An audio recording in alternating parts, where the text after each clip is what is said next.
Uncatechized Catholic, Desirae Sifuentes. Yep. Sifuentes. Sifuentes. Yeah. Yeah.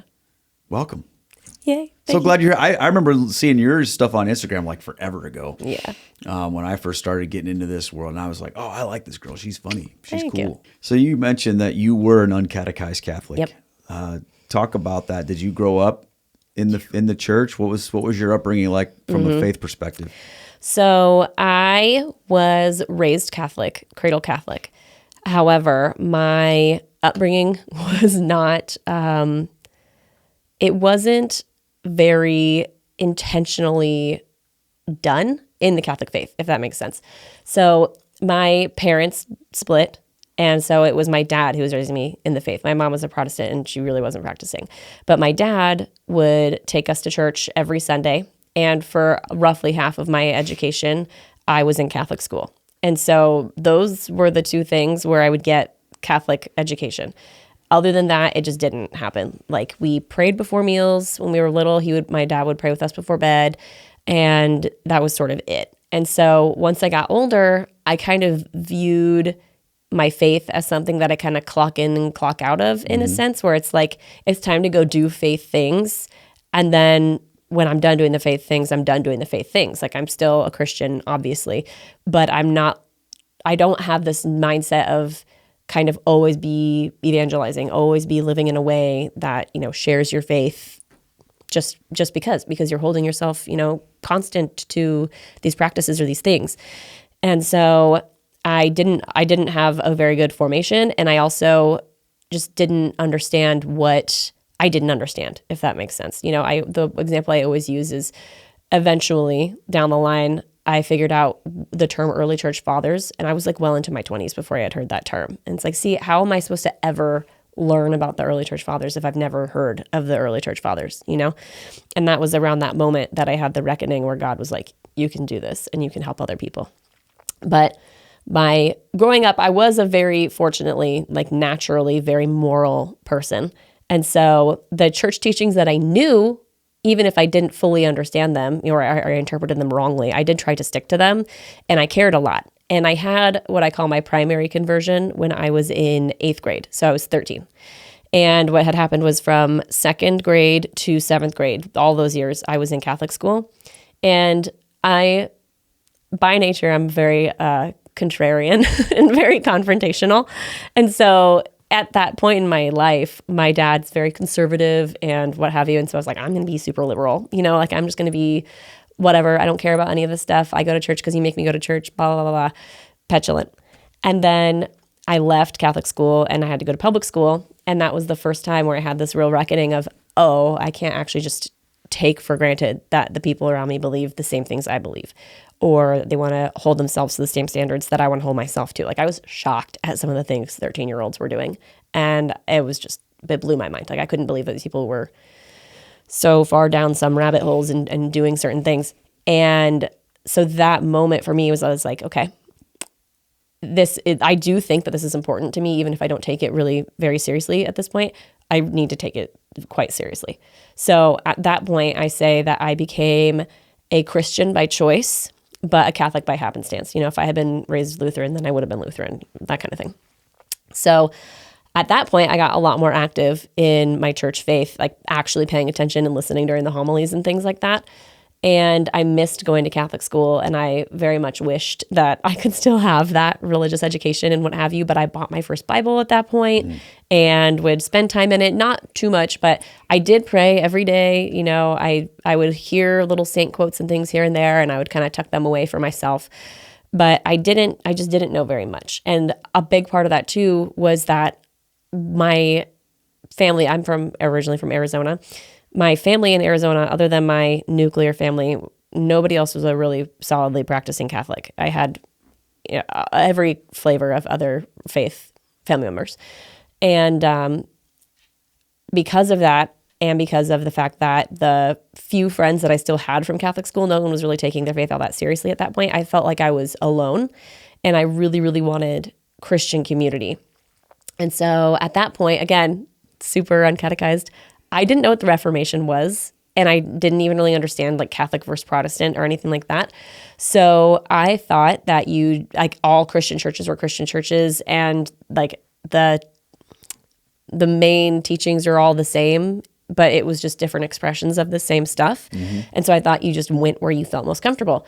And I was like, okay, well, I really love my Catholic faith, and I want to stick with this belief system, but I want community. And at my parish, we just don't have community. And I didn't know at the time that it was just a parish problem and not a Catholic problem. So I was like, what communities around here have really solid, faithful community? And I was like, the Mormons. The Mormons have really strong communities, and they do all these events and all of these things. It was like the heyday where they had private dances. We would have homecoming at school, and they would have their own dance. Like they wouldn't even go to the school dances. They would go to their own dances. And so I was like, okay, I think maybe I should check that out, because they definitely have the community there. So I texted a friend who I went to high school with who was Mormon, and I was like, hey, can I come with you to church and just kind of see what you're doing? And she goes, sure. So I went with her. I went to a young single adult ward and it was not what I was used to from the Catholic Church, but I was like, I could do this. Like, that's fine. And I was like, I want to go to some of your events too. And so I went to the, young single adult events, and they were pretty fun. It was probably like this on par with what you do with Life Teen or what have you. And so I was like, okay, I think I can do this. So I started meeting with sister missionaries, and it was interesting because I remember the first meeting with them, they were like, do you know the story of Adam and Eve? And I was like, yes, I know the story of Adam and Eve. And they're like, okay, well, how about you tell us what you know? And so I told them the story, and they were just like, yeah, that's pretty much it. Like, they fully didn't expect me to even know that. Wow. Yeah. I was like, all right. And then they're like, okay, well, here's what we want to do. We want to meet with you so many times, and we're going to give you the Book of Mormon, and we want you to read it and, ask the Lord if you'll believe it and what have you, right? I did have some Mormons in my very extended family. And so in my life, I had heard some things, and I had heard people call it a cult and stuff like that. And I was like, I'll read it. And I wasn't being honest with them. But I took it home. I did read it a little bit, and I was like, this is kind of boring. And ultimately, I don't think I actually trust Joseph Smith, and I really don't care. Like, I just want the community. I want people who are like-minded, all of this stuff. And I was like, I think I can just be what they call like a nuanced member, where you don't necessarily agree with everything the church teaches, but you're like, but I am a Mormon. Is that an official term? Yeah. Really? And I don't know that the Mormon church has like a dictionary where they put that in there, but it also like Jack Mormon, where you're Mormon, but you don't obey at all, things like that. But that's another thing too, that I will say is they now want to be called members of the Church of Jesus Christ of Latter-day Saints. But when I was in that, like the president at the time, there was this big campaign called the I Am a Mormon campaign. And so it was like it was a term of pride to say, yeah, I'm a Mormon. So when I talk about it, I do say Mormon, but now the president, who actually just passed recently, he said that is a work of the devil, and that they need to be called members of the Church of Jesus Christ of Latter-day Saints. So I say Mormon because my existence as a Mormon, I was a Mormon. So yeah, I'm not trying to be like flippant or rude or anything like that, but I'll say Mormon or I'll say LDS. Those are sort of the two that I always used and have always used. And honestly, a member of a Church of Jesus Christ of Latter-day Saints is quite a handful to say. So just kind of shorthand. I try to stick to LDS, but I'll say Mormon because that's what I've always said. But yeah, so I go through these lessons with the sister missionaries, and I kind of sort of read a little bit of the Book of Mormon, and I was like, yeah, I just don't think that I'm about Joseph Smith. Like, I know about all the different brides and like how not above board all of that stuff was. I just sort of, I don't care, But when I started to share with my family that I was going to be doing this, my dad actually kind of lost his marbles, and he was like, you cannot do this. How old were you? 18 and 19, right around there. So he's like, you cannot do this. And he printed off a huge, like, he killed a small tree. It was a very thick stack of paper and all these different articles, and he like printed them out and stapled them together and like organized them. And he was like, you have to read this, Desirae. Promise me you'll read this, and you like don't convert without reading this stuff. And I was like, yeah, okay, Dad.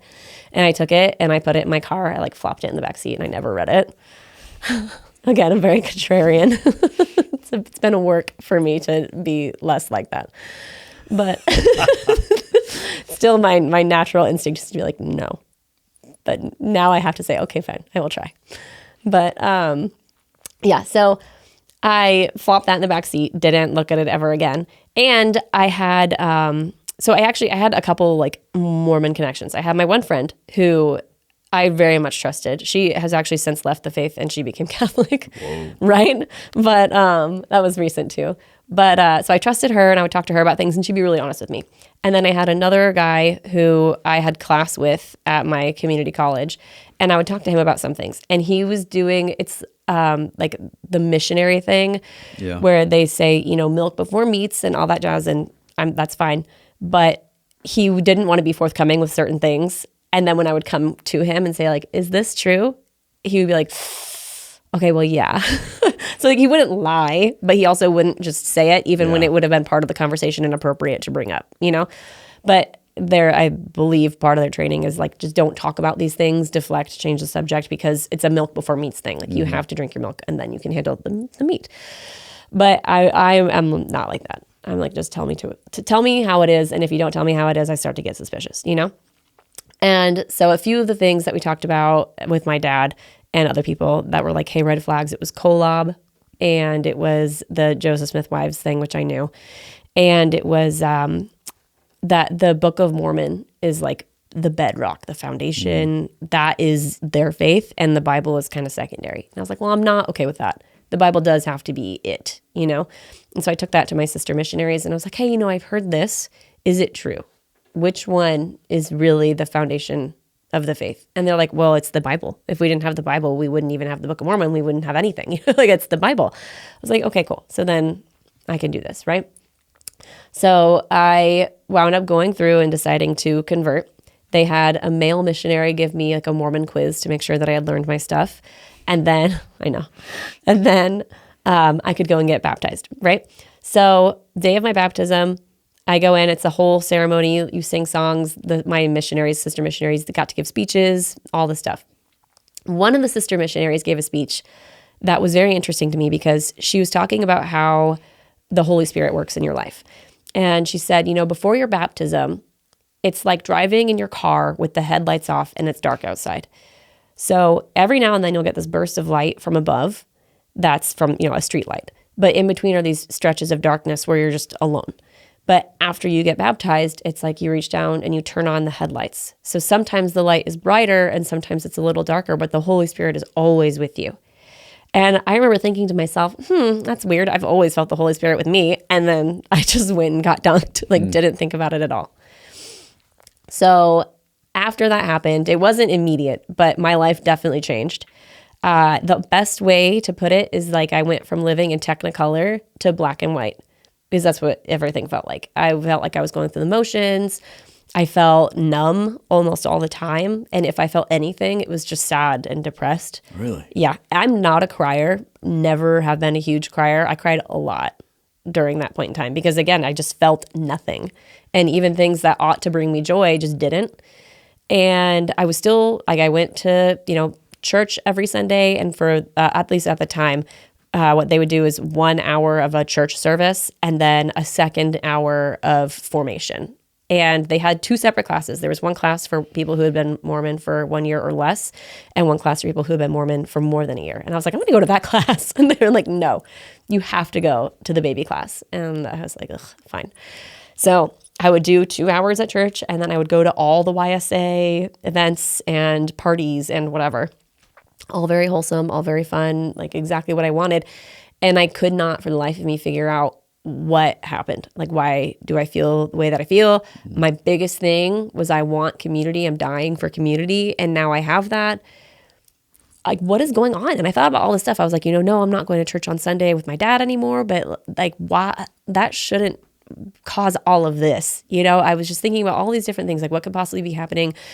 It was pretty stressful at that point, going to college and working, and I had to pay for myself and like pay for my credits. I had to, all this stuff, right? It was just, there's a lot of things going on. It's like, but all of these things were either going on before and I was fine, or I can't think that it would bring about that much change, right?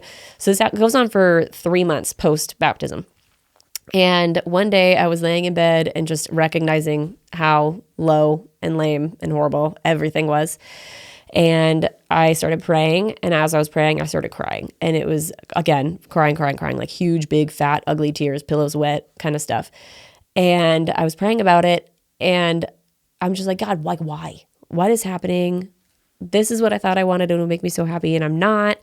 I don't understand what changed. And I was thinking about it, and I'm like, when did this even start? And I was like, you know what? It started after my baptism. And so I said, Lord, was it my baptism? Like, was it becoming Mormon? Do I need to go back to the Catholic Church? Because if I need to go back to the Catholic Church, you just give me a sign and I absolutely will. And no sooner had I finished that thought than I had this immediate sensation. If you've ever laid at the beach, like on the sand, and let the tide kind of crash over you and you feel that water rushing over your skin, it was exactly that sensation. But it was not over my skin. It was from my toes to my scalp inside my body. And I knew immediately it was the Holy Spirit re-entering my body. And so I went from sobbing to just still and jaw open. And I knew what had just happened. And I knew in that moment, when you got baptized, you left the Holy Spirit. And so the Holy Spirit was no longer indwelling in me. And not having the Holy Spirit in the temple of my body led to this desolation, depression, loneliness. Everything was black and white. I'm not joking. Like, the moment the Holy Spirit came back, it was like I could suddenly see better, getting like the color back in my life, because all of this understanding that I suddenly had that I didn't have before. I never knew that you could do something that could sever your relationship with God like that. Wow. I think my whole life I went to my first reconciliation. I went before I got confirmed, and that was it. And that was really all that I knew. Now I know, that's kind of why we go to reconciliation. A big part, at least, of why we go to reconciliation all the time is to make sure that we're always mending or restoring that relationship if we've cut it off. And so, that moment I was like, okay, I need to go back to the Catholic Church, 1.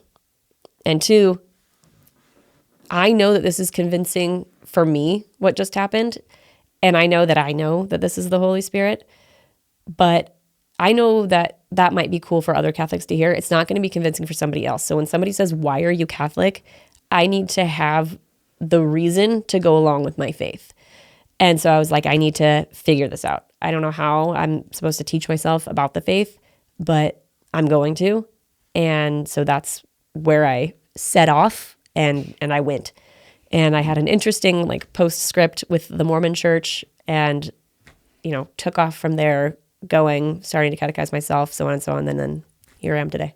What's it like leaving the Mormon church? Did you just disappear and no one said anything, or did you have to deal with stuff? I had to get a lawyer. Talk about that. Yeah. So I left. Okay, well, let me say this postscript. So I went back to the church one more time. And I was like, I want to go to this level 2 class. What do you talk about in this class? I have to know. So I went and I sat with the friend who helped bring me in. And they actually delayed the class by 10 minutes or something like that. And they kept saying okay, classes are starting soon. Get to your classroom. Classes are starting soon. We're starting soon. We're starting soon. AKA, and they wouldn't look at out. They would not look at me, and they would not tell me to get out. But I just sat there and I was like, I'm not leaving. And so finally they just started the class. And this particular class, it had a whiteboard. And so on the whiteboard, they drew a series of squares, and then at the top was a trapezoid, right? It's in the shape of an arc. And so they were like, what is this? And they're like, it's the arch of our faith. And they're like, yeah, and what are these? And he points to the individual stones. And they're like, they're the stones that hold it together. And they're like, yeah. And so he's like, so what are these? And he points to one of the the rectangles or squares. And they're like, the pearl of great price. And so he writes that in there. And he's like, and what is this? And they're like, doctrine and covenants. And then he points to another one. And he's like, and what is this? And they're like, the Bible. And I was like, the Bible? I would put the Bible in the big one, but whatever. I don't know what's coming. So he finally points to the big trapezoid stone. And he goes, what is this? And they go, it's the keystone. And he's like, and what is it? And they're like, it's the Book of Mormon. And he's like, and why is it the keystone? And they're like, because without it, everything falls apart. And that was a jaw on the floor moment, because I specifically spoke to my sister missionaries. I said, what is the foundation? What is the keystone, the cornerstone, whatever it is? I used all these terms with them. I was like, is it the Bible or is it the Book of Mormon? And they were like, oh no, it's the Bible. So I was like, I hinged, honestly, a big part of my conversion on that. If they had said no, I probably would have gone and found a different church, and I still would have left, but I wouldn't have picked the Mormon church. And so I was just blown away by that. And I still don't really know why that happened or how it happened, but I told my friend, I was like, I'm leaving and I won't be back. And she's like, I understand. Bye. Whoa. Yeah. And so I left. And then I started getting call after call after call after call after call from people who I had given my number to in my time being there, and from people I had not given my number to in my time being there. And it got to the point, I probably still to this day, because I never ever culled my contacts list, I have a whole section of my list that's just Mormon, because I was saving their phone numbers. I didn't know who it was on the phone. I would just answer, and they'd be like, Desirae, it's sister so-and-so. And I'd hang up. Or they'd be like, hey, Desirae, I haven't seen you at church for a while. And I would just hang up. And it's like, I don't even know who I'm talking to, but I know who you are, like, where you're coming from. And so I saved it so that when they called again, I wouldn't answer, because they would, like, all of them would call repeatedly. And it was probably like a dozen people at least that were calling. Yeah. And so I just kept ignoring their calls. And at that point, I was still living at home. But not too long after that, I got married and moved away. But my mom told me, she was like, yeah, like every few months, these missionaries show up and they're looking for you. And I keep telling them, you don't live here. I don't know why they keep showing up. And I was like, yeah, they keep obviously like a record of you in the church. Yeah. And so they have your address. That's why they're showing up to your house. And she's like, well, can you tell them to stop? I was like, they don't listen. You know, I told them to stop calling me, all this stuff. They do what they do. They don't listen to me. So at this point, I had moved away to Hawaii, from Arizona to Hawaii. And I eventually moved into on-base housing. So if you're not familiar, there's a gate with a guard, and you have to have proper ID or approval if you're a guest to get in.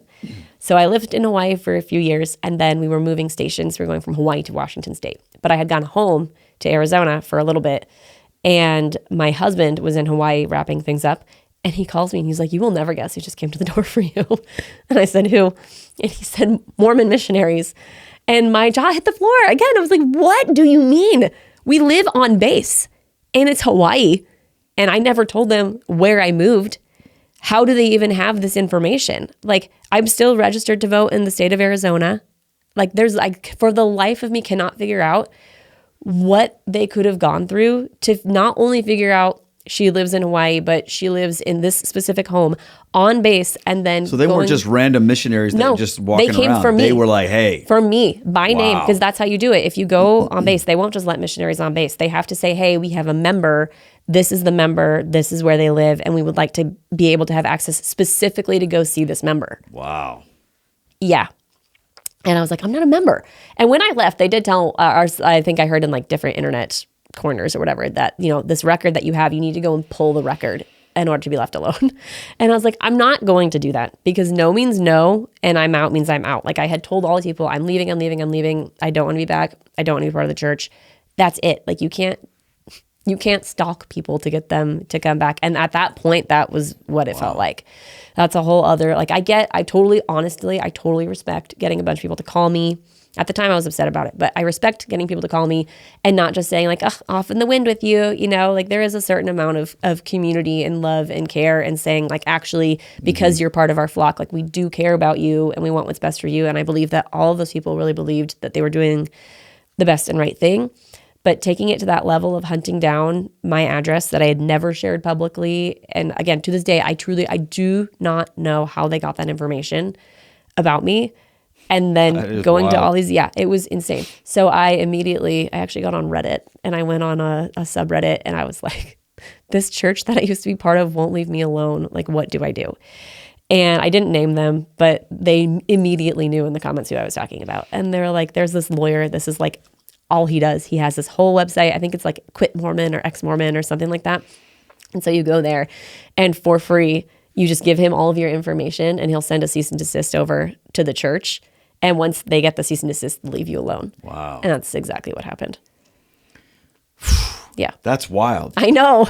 So when you left there, you just went straight into the Catholic Church, but did you decide that you wanted to up your knowledge of this, or were you just like, well, I got to go back somewhere, but what was going to be the difference? So I wanted to be, and I didn't know this term back then, but I wanted to be better catechized so that if somebody said, defend your faith, I could. And it was more than just, well, honestly, the Mormon thing where they're like, read the Book of Mormon and like pray about it and see if you get a good feeling.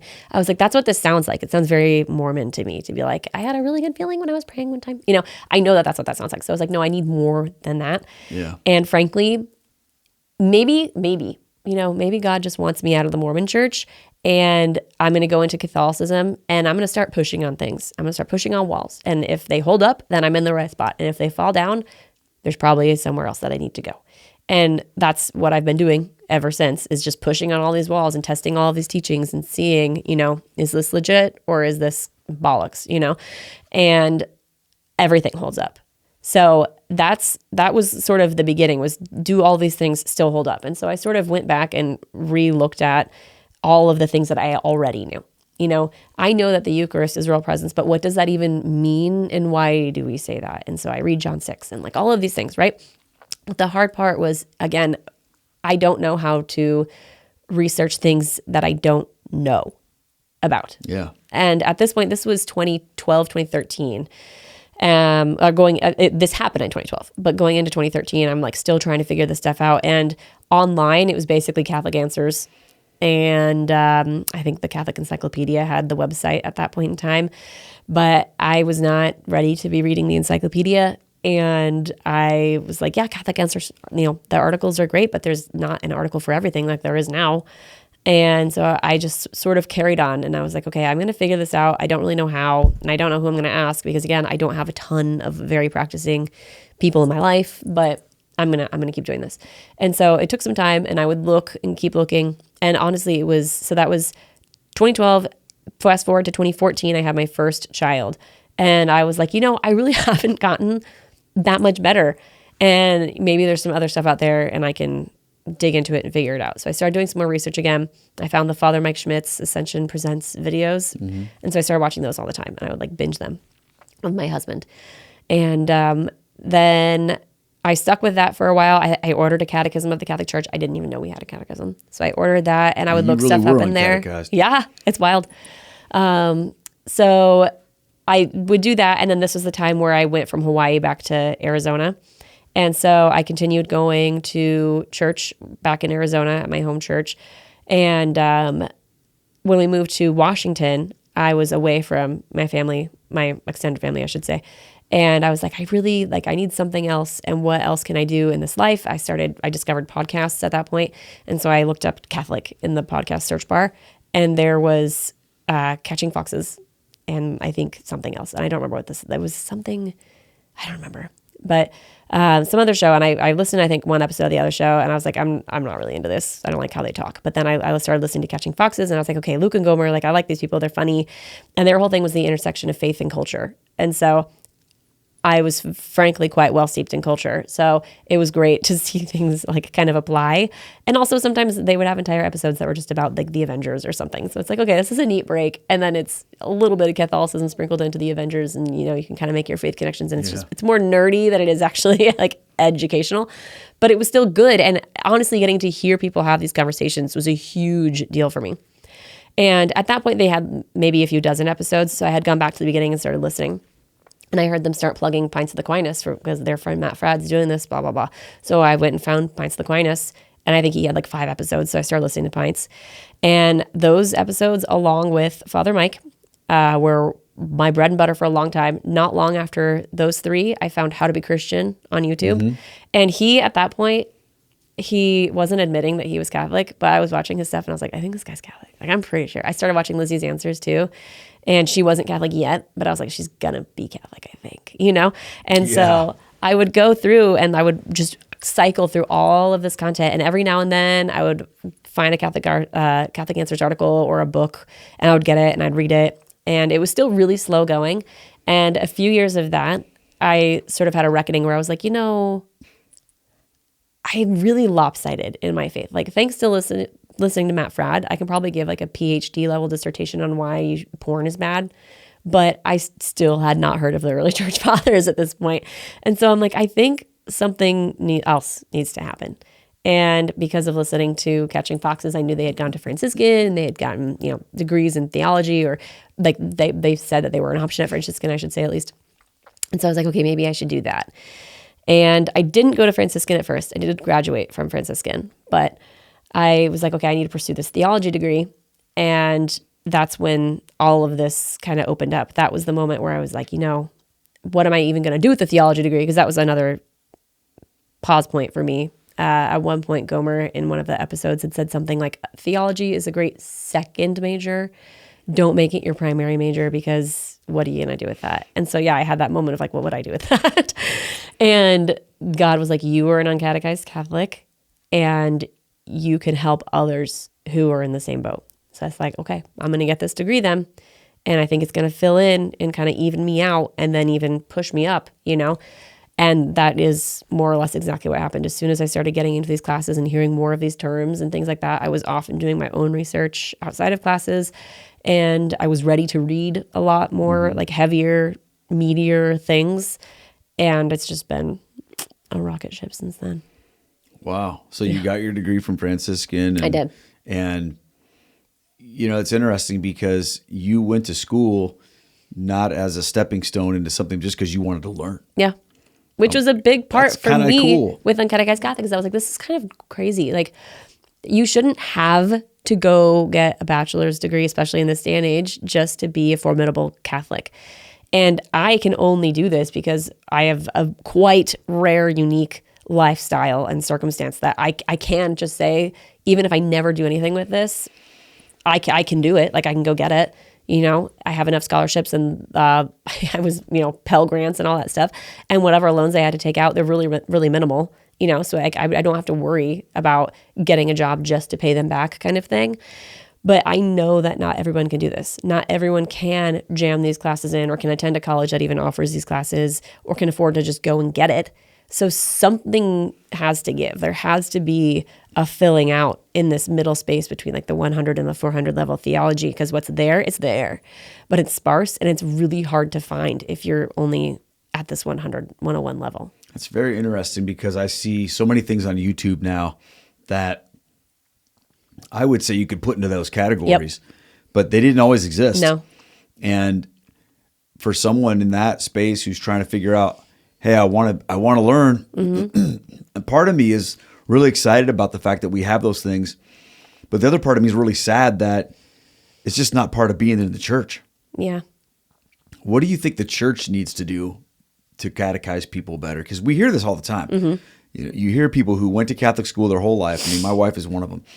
Went to Catholic school, but they still don't really know much about the faith after all of that, or people who have lived their whole life in the Catholic Church. I mean, we always hear all these statistics about how many Catholics don't believe in the real presence, or how many Catholics use contraception, or whatever it might be, and we're always shocked by these numbers. Why do you think it's a lack of catechesis? I think a lot of it is a lack of catechesis. I mean, like, full transparency, I was on birth control in the beginning of my marriage, and it was because I knew the Catholic Church said no birth control. But I had gotten on birth control before I got married, and I was not active like that. I didn't do that. But I had really, really heavy periods, and it was probably endometriosis, or like almost endometriosis kind of thing. And, my parents didn't know what to do, and I didn't know what to do. So I asked my friends, do you have this problem too? Like, what do you do? And they're like, oh yeah, get on birth control and it fixes it. And so I got on it for that. And then I got married, and I was like, do I have to get off? Because we totally should not have a kid right now. We live in an empty townhome that's got like roaches everywhere. Like, we're not in that spot yet. But also, I do have this problem. I do have to work right now, and I can't be calling out of work just because this happens every month. So what do I do? And Catholic teaching now would say, the primary reason is to handle this symptom. It's licit, it's permissible, whatever term you want to put on it, but it's not preferred, and it really doesn't fix the root problem. So go to the doctor and do something else. But I didn't know any of this stuff, so I was like, I'm stuck between getting off and possibly losing my job, or staying on it and just saying like, I'm sorry, like I really don't know what else to do. But if I had known everything that I just said in the first place, I probably would have said, okay, so I'm going to go to the doctor first and see what the doctor says, and then start figuring this out so that hopefully I can transition off. But I also I eloped to get married. We got convalidated years later because that's what my parents did. I didn't know. Like, I thought marriage as a sacrament was you just go get married. I didn't know it was a whole thing and there's like pre-canna and all of this stuff. I didn't know any of that. So I think a lot of people truly do not do the right thing because they don't know, but they do the best they can do. There are absolutely people who know the right thing to do and they just don't do it. And I can't speak for why. I'm sure there are as many motivations for that as there are blades of grass, you know? But I think catechesis is a big part of it. And I also think different people need different things, right? Like, there are all these creators on the internet now who make all of this content. And it wouldn't be unfair to say that it's a lot of people saying a lot of the same stuff over and over and over again. But the point is somebody who watches Keith Nestor may not be somebody who watches Desirae Sifuentes, or somebody who watches Joe Heschmeyer and Trent Horn may absolutely not watch Jimmy Akin and Cy Kellett or something, you know, like, it's just, you do need the person who speaks the way or presents the truth in the way that you best take it. Maybe somebody has a history bend, maybe somebody has a philosophy bend, but different people have the truth spoken to them in different ways. And so I think on a church level, what I have seen, because I was a catechist at my church before I went back and finished my degree again. And what I saw happening at my parish was really great. So we had, the kids would go to their classes, all their different ages, and we had programs for all of them too. Like, some of the programs that are kind of like open box programs, it's for, okay, we take care of like K to 4, and then we have 9 to 12. And it's like, well, what happens with 5 and 6 and 7 and 8, you know? So they made sure to bridge all of those gaps. So all kids had these programs. And then I stayed in the younger programs. The kids, when they were there, I think it was every other week, the parents were expected to stay, and they had a little parent program. Oh, cool. For the parents. And it was stuff that, like, I think my priest would teach to his high school students at the Catholic high school nearby. So honestly, not the hardest stuff, but it's definitely above what the kids are learning. So the parents are staying ahead of the kids. Yeah. And if there's a gap in their education, they're probably getting that gap filled, you know? And then they also, you know, focused on community and bringing people together and resources. You know, they did the thing where they give out the Matt Kelly books, like every couple, it's like a couple books every year or something like that, you know. And they had lots of events, lots of extra events, you know, both fun, just like a poker night, and actual Eucharist Congress. Like, that was a big thing right before I moved. Events surrounding that, and come hear this specific lecture on whatever, and having speakers come in, and they like thoroughly advertise the speaker in the bulletin, in emails and posters, like making sure you could not possibly attend this church and not know that this is happening. Come kind of stuff. And I think it's an uphill trek for parishes that are not quite as young and lively as mine, but mine only got there after, I don't know, 15 years, 20 years of having done it. So I think it's an equal measure of investing in everyone, including the adults, and setting certain expectations and being okay with the fact that some people will bristle about it. Like, parents were not happy a lot of times. Well, I shouldn't say a lot of times, but there were not a few parents who would get upset that they had to come to these classes, and that they would be like, oh, why aren't you staying? And they're like, I don't know. It's like, oh, okay, then stay. We're not just going to let you walk out the door. So yeah, they didn't super love that, but at the same time, it's like, what are you going to do? Because one day your kid is going to be old enough and they're going to say something and you're not going to have the right answer, But finding different avenues to get people in there and to connect and providing them, and even if it's kind of like a money pit for a while, which I know is easier said than sustained. But investing in people like that, the things that I hear all the time from people is, I want community, and, I want the church. People talk about third spaces. Have you heard of that? Oh, yeah. Yeah. Like, they want the church to feel like a third space. So you need to make the church a third space. And it needs to be for people who are in the church and people who are church curious, programs like Alpha. Have Alpha and advertise that all over your area, and have people who are also, this is again easier said than done, but have teachers who are quite serious about it. My husband, officially, he was going to church with me and called himself a Catholic, but he didn't actually go through OCIA until after we got married. And he went through 2 separate OCIA programs because he quit the first one because the first program was run by people who had just graduated from it. And so I would go to OCIA with him in support, and they would be sharing, I don't even know what they were teaching at that point in time, but it would be very basic stuff that they would either forget the details on, or they would be like, wait, what it was such and such a thing, right? And here I am, Miss Uncatechized Catholic, and I'm like, it's this. This is the thing. You forgot whatever. No, that detail's wrong. And then the deacon over there too kept like reintroducing himself to Mark as if he'd never met him before in his life. And he's like, I have met you 6 times. Like, how, this is insulting at this point that like I'm one of 5 people in this class and you can't remember my face or my name or anything. And so I was like, yeah, maybe this is just not the best fit. And he's like, I don't think it is. Like I want out. So we went out and then we figured it out later. But yeah, community, third spaces, investing, and making that standard. You know, this is the expectation that we have it and we provide it, and that you come and follow up. And it's hard. I mean, the parish that I was at was like a 4,000 family parish. So it's really hard with that size to actually follow up with people. But, you know, maybe take a note out of the Mormon book and follow up with people and say, you know, hey, I haven't seen you. Where are you at? Would you please come? What are you interested in? You know? Well, for people who don't know what you mean when you say third space, it's like your home, your work, and then the other place that you go. Yep. As a family. Our church does something that I think is really our parish that's I think it's really cool. Although it's kind of weird for me to say because I've never gone to it. But it's called Coffee and Catholicism. Cute. And it's once a month on a Saturday night. They brew all these really different coffees, and it's really good stuff. And then Father will come in and give a talk about some aspect of Catholic teaching. Yeah. So it's like theology on tap, but Catholics and Catholics. Yeah, exactly. Yeah. It's like theology on tap for, you know, not people. Bar people, you know, I would say adults, but there are adults there too. And I think I love stuff like that because, you know, I said, well, then why haven't you ever gone?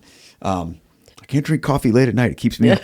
But I just think it's so cool to have these events where people are coming to learn about the faith. Yeah. You know, and the more the church can offer that stuff, I think it's important. At the same time, though, one of the things I love about the Catholic Church is that they really let you know that it's up to you to educate yourself too. Yeah, you are responsible. You are responsible for your own catechesis in a certain sense. Yep. So I like that too, because the Catholic Church doesn't treat you like you're a baby. Yeah. Some churches, like the Mormon Church, you know, want to treat you like, oh, well, you get to go in this class. You get to go in this class. Yeah. What are you doing? You know, and I'm not disparaging Mormons. A lot, you know, others do that too. But the Catholic Church is just sort of like, hey, we're here. Do your thing, you know, and you can be a part of it or not. It's up to you. Yeah. And I'm not convinced that a lot of people are fully aware of that. But I mean, like, well, maybe like the average Catholic. I don't know that a lot of people are fully aware, because I can tell story after story of people who, whether they just straight up don't know the answer to something and they're like, well, what am I supposed to do about it? Or they think they know the answer to something. It's like, you are on the right track, but you are not there, and you need to not try and lecture other people right now, you know? But I have a Substack for just me where I wrote about clericalism, and I kind of made a cheeky headline with it. I said, clericalism is making you dumb. And if you don't know, clericalism is traditionally uplifting clergy well outside of their place, right? Like, if you're royal, you know, you invite a priest and you give this priest this royal treatment because he's a priest, and it's an imbalance, right? It's, you know, I'm going to give a special gift to you because you're a priest. You know, maybe I'm either trying to curry favor with you, or I just view you almost as like a living saint. And it's like, I am a man. Yes, I am a priest.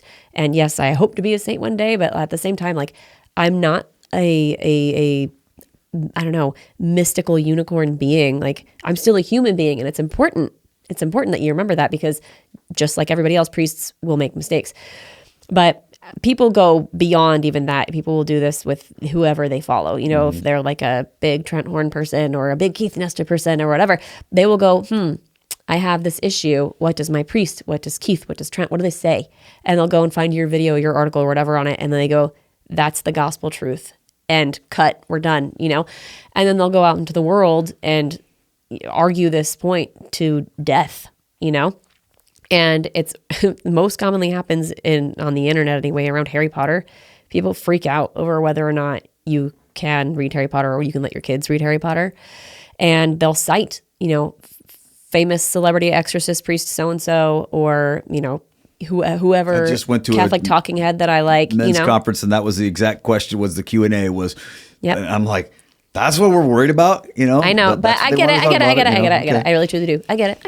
I don't want to disparage anyone, but at the same time, people will go to the mat on it. And it's like, I don't understand why this is so, like, I wouldn't argue to the death about Harry Potter because it's Harry Potter, but I do have an opinion. And my opinion is, yeah, you can read Harry Potter as long as you've discerned that it's safe for you and your kids. If you read Harry Potter and you're like, this is great for me and I love it, and I totally see Harry as a Jesus figure and I love that, and then you give the book to your kid, and then, you know, one day you walk into the bathroom and your kid's got like a candle and some tea leaves and some other stuff, maybe Harry Potter is not for that child. You know, maybe not. And that's what you make those decisions, and you decide, is it likely that my kid is going to do this? And so I'm just going to not even introduce it. Or am I rudely surprised? And then I see it and then I go, like, I'm not going to take it away. It's Harry Potter. I mean, like, there are reasons to take it away and times to say, you know, I think you're wrong. And I think Harry Potter should just like not be part of your life or your children's lives or whatever. But it's not inherently, intrinsically evil. And I think this is what people like want and expect from the church, is they want black and white answers to everything. But the church has been really clear. We handle things at the lowest possible level, which is why it's up to you to be teaching yourself and learning and edifying yourself like all the time, so that you can come face to face with these issues and go, what do I do? Let me examine all the resources. And some of those resources probably should be your priests and talking heads and whatever. I mean, your priest may not be super thrilled to be bothered with this question like all the time, but you know, asking people who are wiser and more prudent maybe than you are in the faith and get their feedback and take in all of the matrix of the faith, like place yourself at the center and say, according to all of this knowledge and all of this data, what is the right thing to do in my circumstance or in my family or what have you. But people don't want to do that. They want to go to Father so-and-so or talking head so-and-so, and then they will say like, this is it. This is the gospel truth. And they'll argue it again, just like to the death. And it's like, you don't even know what you're talking about. You just read what somebody else said, or you listened to their podcast or whatever it was. And you're like, this is it. And I get that you respect this person, and it's fine too. Maybe you're not ready. You're not ready. I don't know enough to make this decision. So what I'm going to do is I'm going to go to somebody, a couple of resources that I trust, and I'm going to take what they say and I'm going to apply that to my life. And that's fine, but that doesn't make you a teacher, and that doesn't make you well-researched on this subject matter. And it creates this kind of, I don't know, annoying background chatter all the time with people. And it also causes, I think, a lot of scrupulosity, and it's misdirected. Like, what people want is they want to be holy and they want to be good and they want to be formidable in the faith, but it's really slow. I can tell you it's really slow, and it takes a lot of work to get there. And like, that's why I had to get a degree. I was like, this is too slow. I'm too far behind. If I want to get to where I should be and even ahead, I'm going to have to invest in catechesis on speed dial, which is what education is. It's knowledge, fast forward, you know what I mean? And you get there either by getting the teaching, getting the degree, getting the formation, or by very slowly investing just a little tiny bit at a time. And, you know, daily it doesn't seem like much, but over time it adds up, and then you get to be there. But I think people just like, they don't want to go to the event because they're busy, which is fair, or it doesn't have value for them, which is fair, which is another thing. Churches need to offer value. Theology on tap, people want to drink beer and talk about theology. Catholics and coffee, they want to drink coffee and talk about Catholicism. You know, like providing value to what you bring and invite to the parish is a big part of it. But also really driving home how we are all personally responsible for our own education, and parents are primarily responsible for the education of their children. So if you can't take it seriously for yourself, at least take it seriously for them, because whether we want to fully recognize it or not, we will all face a reckoning one day of, did you do what you ought to, or did you kind of slack off and think, oh, RE will handle it. The school that I send them to, they'll handle it, you know? Back up a second, though. You said something that I wanted to talk about when you said the Catholic Church handles things at the lowest possible level. What did you mean by that? What I mean is when something happens, it's not immediately a call to Rome or immediately a call to the bishop or what have you. If, say, you have an issue at your parish and you don't like how something's happening at your parish, if you try and like hop over your pastor and take it to the bishop ought to kick it back down to the pastor at the parish and say, like, you need to work this out at the parish level. And only when you can't work it out at the parish level do we start to kind of advance this up the ranks a bit. And there's few, exceptions. Some things really are the bishop's jurisdiction, and it's not, the priest can't do anything. But yeah, it's very much like, very rarely will the Pope act like a monarch and say, like, this is how things are, and the Catholic Church around the world needs to do things this way. Like, no, the bishops kind of figure it out for like the USCCB. They kind of figure it out for the US, and the bishops in Brazil are going to be focusing a lot on Brazil, and the bishops in Africa are going to be focusing on Africa. And the way things look in each of these countries may look very different, but it's in keeping with both the climate of that particular country, because countries go through different things at different times, and the culture of that particular country. Like, the Catholic Church was inculturated into, or I should say that the culture of that area was inculturated into the church at the time that it spread there. And so things just look different, people feel different, and they express things differently. But you're not talking about like doctrinal things. You're talking about, no. Okay. I just want to make sure people. Well, I will say this. In the US, the like top exorcist feedback when you're like, can we celebrate Halloween? So they'll be like, yeah, go trick-or-treating, go celebrate Halloween. Okay. But then you go to the bishops in Mexico and they'll say, no, don't celebrate Halloween. It is demonic. It is awful. Don't do it. So on that level, I mean, like lowercase d doctrine, it does shift like that. But that, I think, and this is my speculation, so, don't think that I'm speaking for the church. I think that has to do, again, with kind of the climate. Yeah, I was going to say, that's Mexican more like Catholics are very superstitious. Yeah. And so they can kind of get into some funky stuff when it comes to the Halloween stuff. Whereas the Catholic Church in America, if they're caring enough to ask about this, it's probably honestly because they're too scrupulous and they need to be told to calm down. And so it is the leadership, the priests and the bishops in those areas have different answers to the same question because it's meeting the needs of those people. So Pope Leo, I love him, it's my Pope, but he can't say one thing that speaks to every culture on, do we celebrate Halloween or do we not? It is very much, you need to handle this at the lowest level you can. And only when it stops being a lower level issue do you start to escalate and it goes higher and higher. But you have to distinguish between those things that can be dealt with like that versus the things that are universal. Can't. Like, for example, like what's going on in Germany, where the German bishops want to put all this same-sex stuff out there and act like it's totally fine for us in Germany or whatever. But, it's a no. So from a doctrinal perspective, like, what the church teaches about doctrine. Yeah, capital D doctrine. But you're talking more about like customary things or things where there's not a black and white things where there's, but that's interesting though, because a lot of people become Catholic because they're looking for that black and white. But then what I found to be interesting is some people struggle when they realize that there are some things that aren't as black and white as they thought there were. Yeah. Now, some things are, of course. Yep. But other things, you're going to get different answers from different people about how things work. So I think that there's that space where you have to wrestle with that on your own. And I think some people have a hard time because it can feel like, hey, I became Catholic because I wanted to know the truth. Yep. And there's one truth about every single thing. And the Catholic Church is going to tell them what it is. And then when they might see contradictory practices or answers on things like Halloween or whatever it might be, I think that scandalizes some people. I think it can. I think, especially if they're converts and they came from one of those churches where they're like, well, maybe we're struggling with infertility. I've also heard, in the pro-life community that like IVF isn't good. Like, what do I do? Can I do it? And they run into pastors or, fellow parishioners or whoever, and they're just like, I don't know. It's like, well, if it is life and death, like, doesn't it matter? And shouldn't we have a teaching? So I can completely understand that mindset of being like, no, I want the place that has the answers, because the Catholic Church does have an answer for that. Mm-hmm. But it's this It's the nuance, the favorite N word that people use around the church teachings all the time.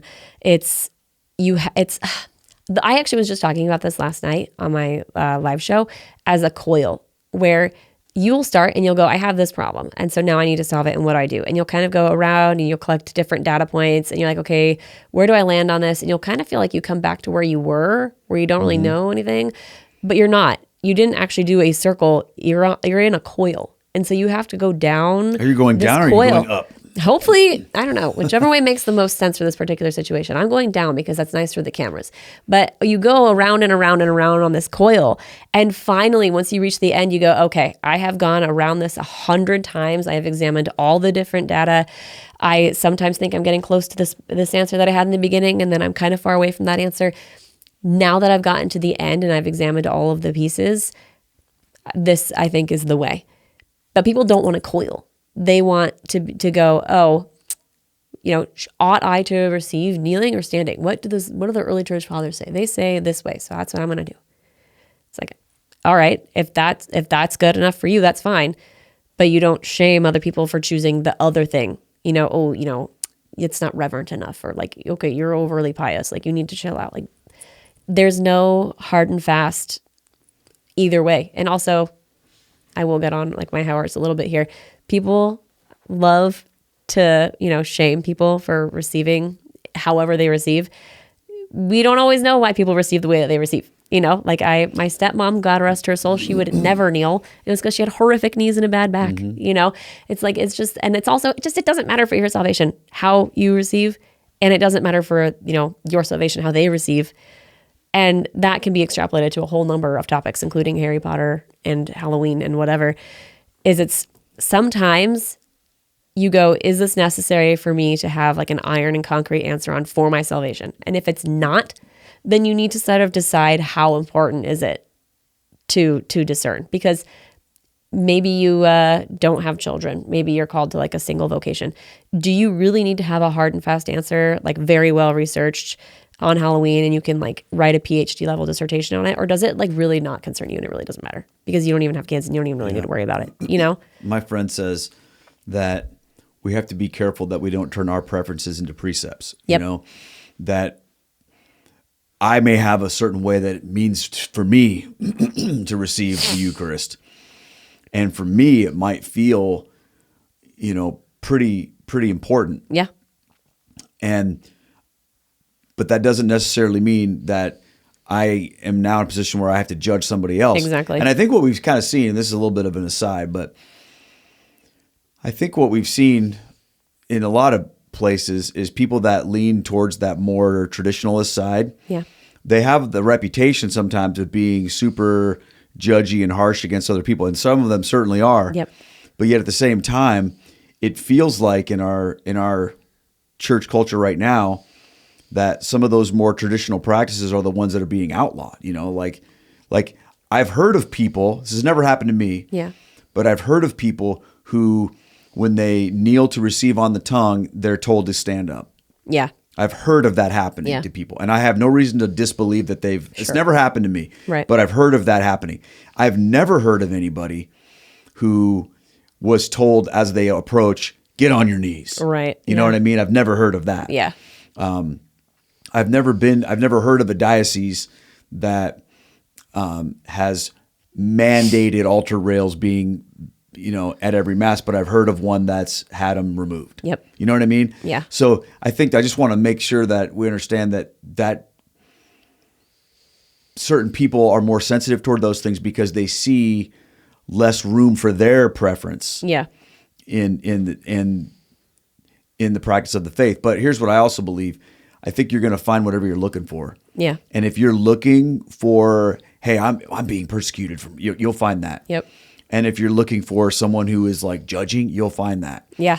So I think we have to have that mindset. But I like the idea of the church solving things at the lowest level because in a sense that honors the highest level. Yeah. And here's what I mean by that. It's sort of like that authority factor where the centurion comes to Jesus and he says, my servant is sick. Jesus is going to go to his house. And the guy says, you don't need to do that. Just say the word. I have the authority. I know that you have the authority, and I have authority, so I understand how this works. Yeah. It's almost as if like to understand that the authority does flow downstream. Yeah. But that means that the authority downstream came from upstream. Yep. So if every time there was an issue, you had to do this leapfrog over the priest or over the bishop or whatever, this or that or whatever, then what does that say about their authority in the first place? Exactly. So I think that's an interesting point.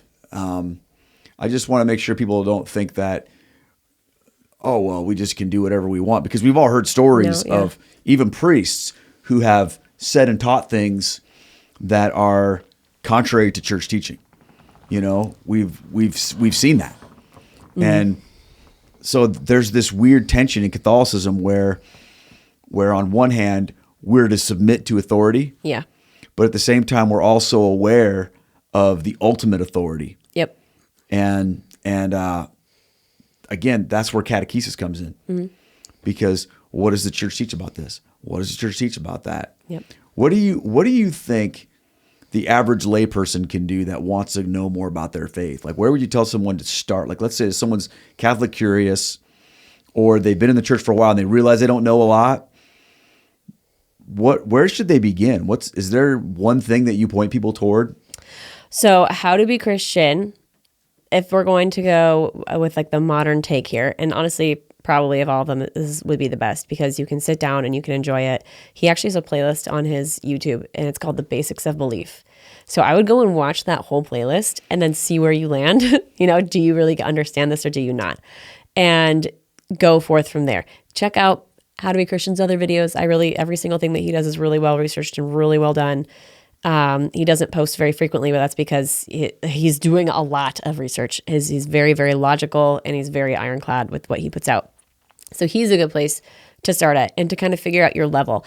I would also say invite your priest over to dinner and talk to your priest about this exact question, because he's going to know, he's going to ask you certain questions and kind of get a feel for where you're at. And then he can make certain recommendations. Maybe your parish has some resource that you're not even aware exists, you know?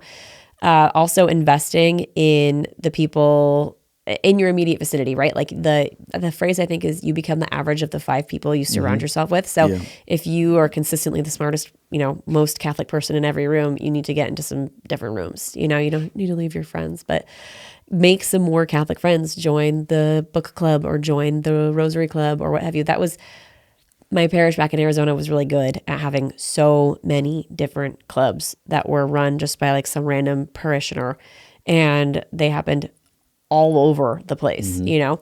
But yeah, get into that community and join up with these people. And, you know, maybe you do something and you're like, I don't like this. Maybe you join a group and you're like, honestly, we're just in different generations and it's not going to connect for me. That's fine. That's okay. Right? That's okay. But also the biggest thing that I think a lot of people don't want to do is figure out reading. Well, even if you can only quote unquote do audiobooks, do that, because the effort that it takes to get a book published by like any major Catholic publisher, it's pretty high. There are some thresholds and that need to be gone through, and some T's that are crossed and I's that are dotted and all that jazz. So if you can find, I don't know, Ave Maria Press, Sophia, Catholic Answers, TAN, like there are so many Ignatius, St. Paul Center. There's like endless Catholic publishers. There's endless Catholic books that you could be reading. Get into those and figure out the ones that interest you and just start reading them. And another thing that I started recommending rather recently is get a UCAT. You aware of the UCAT? No. Okay, it's a youth catechism. It's a yellow book. And you open it up and it's actually a lot more interestingly laid out than the Catechism of the Catholic Church. It's got it's the same content. It's just written more for youth. Think like high school. And it's also got these other questions and thought bubbles and factoids kind of interspersed in there. So even if you're like, no, I'm probably like a pretty solid like 101 level Catholic, honestly get a UCAT and read the UCAT instead of just reading the Catechism of the Catholic Church, because you'll get to know these other little facts and other little tidbits that wouldn't be there. It still has the paragraph numbers where you can kind of connect other sections in the catechism and all that stuff. And then my favorite thing is reading papal writings. It's all free Cool. on the Vatican website, and it just got revamped under Pope Leo. Praise God. So it's really nice and slick. Some of them still have typos, but I don't even really like reading on the internet, so I print them off. They have like PDF. You can click the little print button, and it lays it out really nicely, so you don't have to worry about formatting or anything. And I will print it off, and I will read them. And there's so much wisdom in these different encyclicals and letters and transcribed speeches and things like that you just would not believe. You know, the Pope went and gave a speech in German. Like, how am I supposed to? Well, you know what? The Vatican has translated it, and it's on the website, and you can go print it off, and you can read it, and you learn a lot of stuff that way. So, what was the most helpful thing for you personally when you were coming into your faith, like resource wise? Listening. Anything that I could listen to, people, the podcast, like I said earlier, listening to Catching Foxes, hearing Luke and Gomer have these conversations was supremely helpful to me, because I would have questions sometimes and I would go, I just don't even really know how to ask what I'm asking. I feel almost like a child trying to understand this topic, but I don't understand how to even ask about this topic. And so getting to hear them go around and around, or getting to, watch somebody's speech that got put on YouTube, or listening to Ferris do it on how to be Christian, listening to Matt break down the Summa, but talk less and listen more. So you like the listening stuff and then reading the papal documents. That's cool. I've never done that before. I've never done the reading of the papal documents before on the website. 'Cause I remember going to the Vatican website feeling like, it was hideous for a while. I thought I was on Craigslist or something, Yeah. I'm like, wait a minute, what is this? Because it looks so weird, but Yeah. I heard it's better now. Yeah, it's a lot better. Awesome. All right, I got 3 more questions for you. Okay. What do you think the most important thing is for someone who is considering Catholicism to know? Like, what if someone's like, hey, I'm thinking about becoming Catholic, what do they need to know? What's the most important thing for them? That's a really good. The most or 3 most? The most. Oh, God, it's not fair. The most important thing to know is that Jesus really, truly, fully loves you. And he loves you in a way that you can't even understand or describe. And the closest you can get is thinking about how a parent loves their child, but it's even more perfect, and it's even more flawless and conditionless. Like, he loves you unconditionally, totally, completely, and fully, and he knows you. And so you can do your best. And even if you're wrong, if what you bring to Jesus at the end of the day is your best work and yourself, that is all you need. You don't have to worry about getting the faith right all the time, or converting at like the perfect moment, or whatever. As long as what you can honestly say is that I brought my best to you, Jesus, and even if it's like falling apart and broken, or it was just straight up wrong because you had a really bad day, he's nothing. What is the line from the song? Nothing you confess can make me love you less. I'll stand by you. Makes you want to cry. Ugh. I've never heard that song. I don't know. Are you serious? I don't know. I'll stand by you. Oh, the Pretenders Yes, song? the Oh, I love Pretenders. that song. Yes, okay, I didn't know yes, that's. I thought you were. I was thinking of like a hymn or something. No. Okay. Yeah, the Pretenders. I think that's the song about like the lead I like singer that had song. a baby or something. Yeah. Yeah, and it's like that's the love of Jesus. Like, nothing you confess will make me love you less. You can do all kinds of like messed up things. It's like, dude, just tell me about it. That's a really interesting answer. I don't think anybody else has answered that question. Like, I asked that to just about everybody that comes in here. And, most people are like, well, learn about the Eucharist, which is all great stuff. But just to remember how much God loves you, I think that's powerful, Desirae, because it's such a all-encompassing relational experience to consider joining his church and being part of the Catholic Church. And there will be bumps in the road. Mm-hmm. There will be obstacles. There will be failures. There will be difficult things. And if you feel like you're not good enough, or any number of things, that could short circuit your catechism and your coming into the church, because you just might feel like, I don't belong here. Mm-hmm. So I think that foundation of knowing how much you're loved is very important. Thank you for that answer. That's awesome. Okay, so now you got pressure, because you that was a pretty good one. So there's 2 more though. Okay. What's the most important thing that you would tell somebody who's like a brand new convert? They've decided, they're like, okay, I'm doing this, and they're in OCIA or they're like in their first year of the church? I would say continue to stoke that fire. It will probably go away at some point, and the Lord will be asking you, will you keep going when you're not actively on fire? Will you keep pursuing me even when it's kind of boring or you don't get the warm, fuzzy tinglies, whatever? But also listen far more than you talk for a good 1 to 3 years. So perseverance and listening more than you talk. Yeah. All right. And then the last one, what do you think the most important thing is for the person who's been Catholic their whole life and it's just the air they breathe? Mm-hmm. That's it? What's the most important thing? They're like they've been Catholic that like they don't have a time when they ever considered or converted. They just, I'm Catholic, but they practice. They're like a practicing Catholic. And they know their stuff. They know their stuff-ish, but they're just like the regular person that's sitting in the pew every Sunday. Okay. So this probably goes back to the first one, which is don't underestimate the power of love. The Bible says you can have faith and you can have all these other wonderful attributes, but if you don't have love, then you have nothing. Your faith is like a clanging gong, I think is the verse there. Really, really consider everything that you say. And this is me. I'm very confrontational and I can be very, very blunt. I can take it. You can say all kinds of things to me and I won't be offended. Not everybody is like that. And I have to remember that all the time, that I need to speak the truth in love. And even if I don't intend to be mean, or I don't think I'm mean, I don't think I sound mean, a lot of the times being really blunt and being really straightforward, like, hey, you could have done that a lot better. And the way that you did it just didn't land. People will hear that and will hear, ouch. So you have to remember love. It is the most important thing. It doesn't matter how well you can quote the early church fathers. It doesn't matter how many hours you spend in adoration this week. It doesn't matter how many rosaries you said.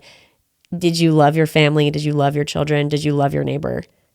It comes back to love. If you can, again, at the end of the day, if you can tell the Lord, I loved people today.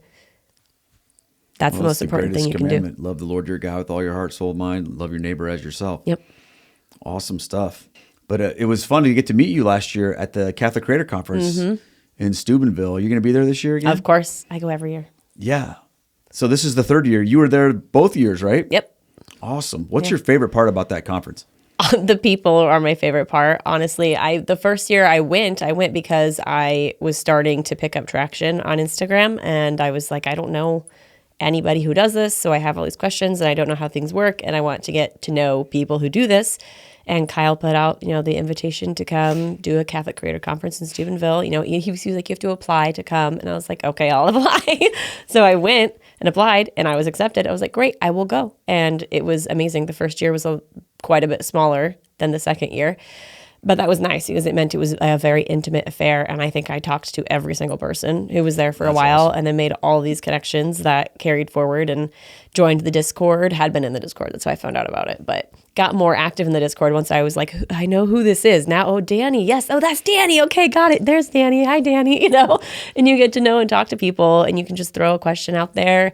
And who's responding to you, that they know what they're talking about, or you get to know them really well. You get their personal phone number, you shoot them a text, and the connections that you make and the people that you meet, they're wonderful for your personal and professional life. It's great. I love being in the Catholic sphere because it's just a lot better and a lot happier than some of these other internet spheres.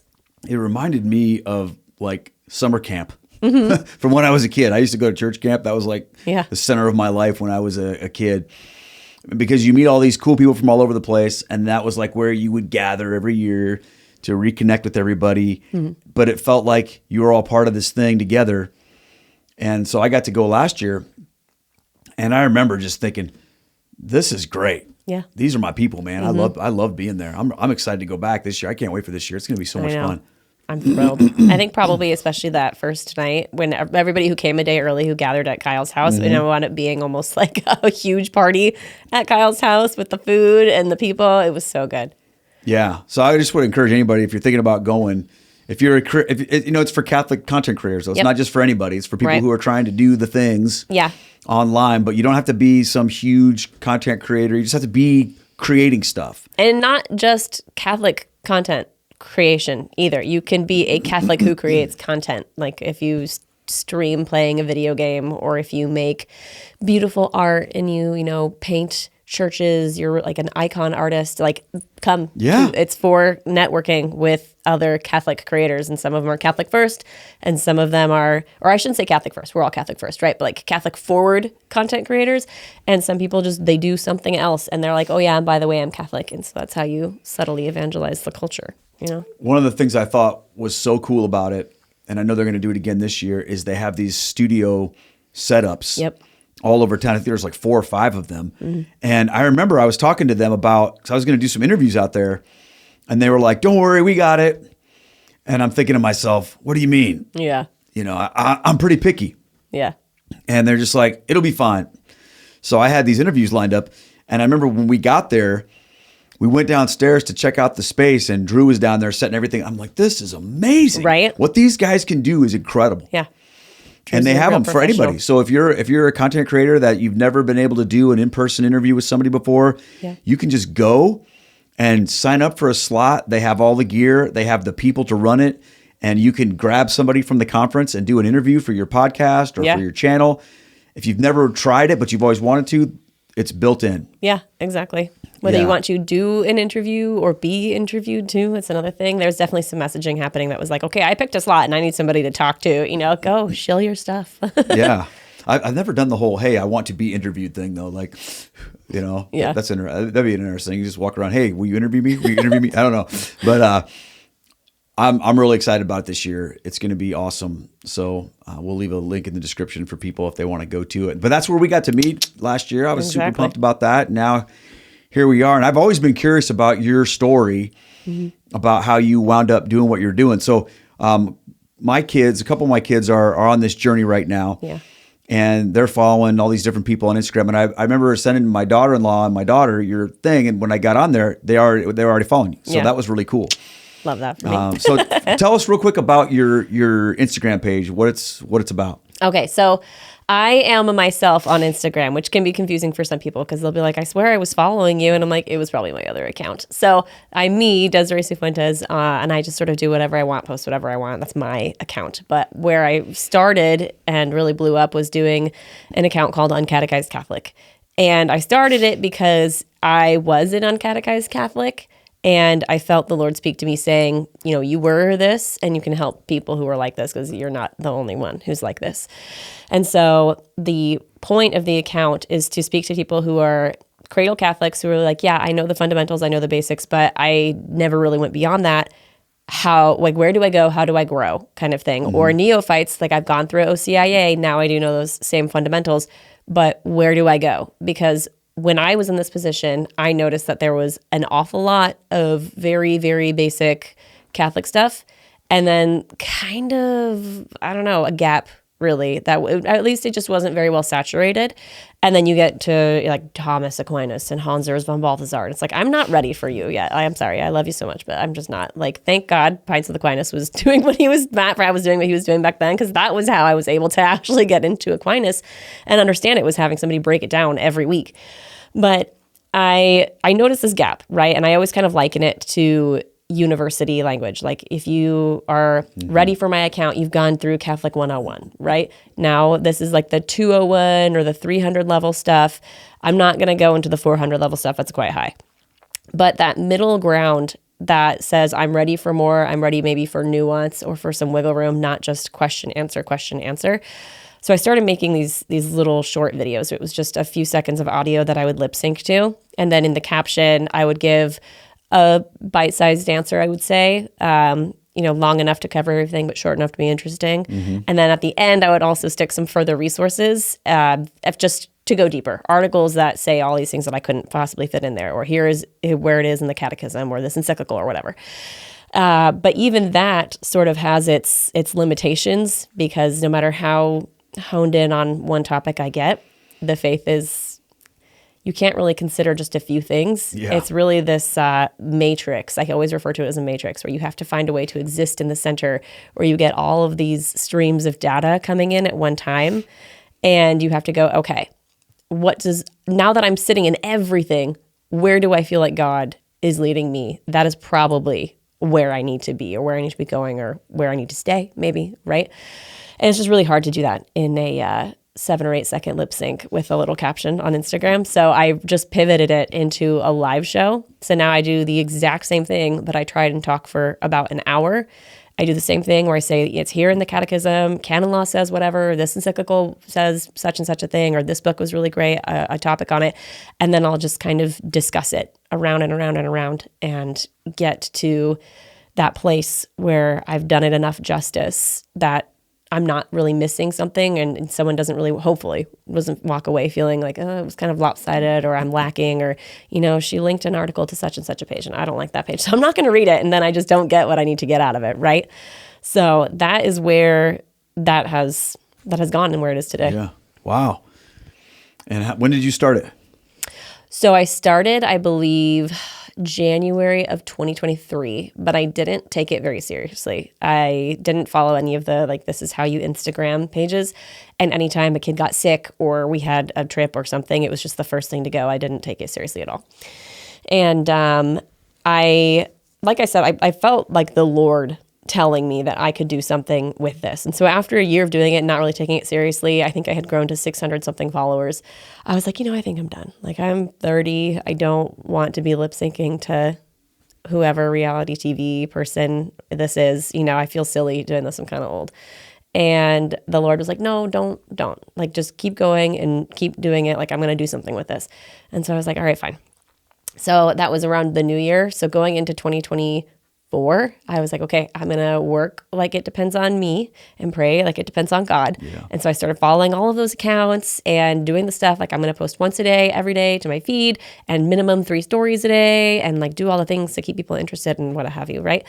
And every day I would check my follower account to see what was happening. And I would always net positive or neutral, but I never went negative until a whopping 2 weeks in. Instead of going +1 or +2, I was -1 or 2 for the day. I was mad about it. It's frustrating. It was. And because I'm doing all of the stuff, right? I don't want to be doing the stuff. I'm literally only doing it because I said, I think I'm done. And the Lord was like, don't be done. And so I was mad and I was praying and I was like, you know what, God, I'm only doing this because you want me to do this. I feel silly. I don't want to do this. I am a mom. I have a million other things I could be doing. If you want this to happen, you need to make this happen. And the next day I made a post and I shared it, and Catholic Answers shared it to their story. And that at the time they had 250,000 followers. So that made that post go viral. And when that post went viral, 24 hours later, I think another 4 posts around that started to go viral, both from before, which they should have been dead. They had their hump and then they didn't go anywhere. But then another 24 hours after that, another 4 posts went viral. So I had 9 going viral all at the same time. And as soon as the one for Catholic Answers went viral, I doubled down and I was like, I'm going to post twice a day to the feed and 5 times a day to the stories. I'm riding this wave, I'm going to keep going, work like it depends on me, right? And my follower account just blew up. It's kind of nerdy to admit it, but my husband and I, when this was happening, I think when Catholic Answers shared it, it was maybe a few hours and I broke 1,000 and I was like, this is such a big deal. I have 1,000 followers now. And then I think by that 24-hour mark, I had broken 1,500. And then the next 24-hour mark, I had 3,000. And then the next 24-hour mark, I had 10,000. And I was like, wow, what is happening? It was so obnoxious. I had friends who were like, I just keep refreshing your page and the number keeps going up. What is happening? And I was like, it's the Lord. I yelled at him. You're like, listen, God, you're going to do this. You know what's crazy is I never pray like that because why would I, But the few times that I've done it, there's been movement. And I talked to a friend about it and she was like, maybe he wants you to hit some aspirations. That's a thing for a reason. Yeah. Yeah. He's like, get mad. I want to see that you care or something. I don't know. That's so cool. Yeah. Everybody that's out here trying to do this stuff has that hope that something you do is going to catch on and do whatever. And what people struggle with sometimes are like, I'm doing all the right things. I'm trying, I'm doing the stuff and nothing's happening. And, sometimes I think you just have to just leave it to the Lord. Yep. And make stuff that you believe in, that you have fun doing, just for its own sake, without worrying about what the net result's going to be beyond that. Yeah. I wrote my thesis on online evangelization for my degree. And I talked about that a bit in my thesis where I was like, had a smaller account for long enough to kind of recognize some of the pros and cons of having a smaller account. And I've had a bigger account. It's not huge, but bigger for long enough to recognize some of the pros and cons there. And I think in many ways, everybody wants to grow because first of all, we want to affect good in the world, but also it's like really sweet if you can just do professionally you things full time. Like that's the goal, the dream, whatever, right? But when you have a small account, you get to be a lot more intentional and a lot more personal with people. I met some of my people who are friends now, like that I first met online when the account was small.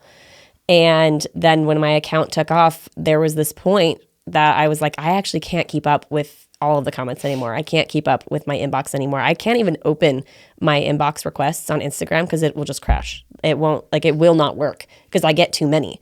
And so periodically I'll be like, I'm really sorry at this point. Like if I didn't see you message me like a year ago where I can slide you into the inbox where it actually shows me your message, I just don't see it. Like once in a blue moon, I'll kind of try and go in there and I'll open something and it'll say like, oh, this is from months ago. And I'll be like, oh, cool. No one's really messaging me. And then I'll swipe back out and then it'll just kind of like, it looks like they're falling down. And I'm like, oh gosh. And now I've lost that message and I can't find it. And it's just a wreck. And then I eventually have to like swipe out of the app because I can't do anything. But it's just, I can't do it though. But that's what I want. Like I am a very incarnational person. I want to be talking to people and making certain connections. And they still happen very occasionally. I'm able to sort of get with somebody, usually from like a comment, and then I will DM them so that I can find them. But it's really, really hard when you have people constantly like, hey, I would like advice on this, or hey, what is the church teaching on that? I'm looking for a resource on whatever. It's like, I would love to do that. I really, truly would. It's so easy for me to connect resources for people. I just can't connect with people as often as I used to. And so there's a really beauty and a utility to these accounts that are hundreds or thousands or even like the low, 5-figure followers where you really can know who your core followers are. Like, the people who really watch your stuff and think that you're onto something and they want your feedback or your opinion or your help with such and such a thing. You get to be quite incarnational on the internet, which is so hard to do. But then once it gets to a certain size, it's like, I really want to, and I can't unless I go to a conference and then I get to see you in person. And then I can actually be really incarnational with you. But. Yeah. That's always the difficulty of that, is when you get to that point, it's almost like the things that you did when you were small, you still want to have that available, but it's harder.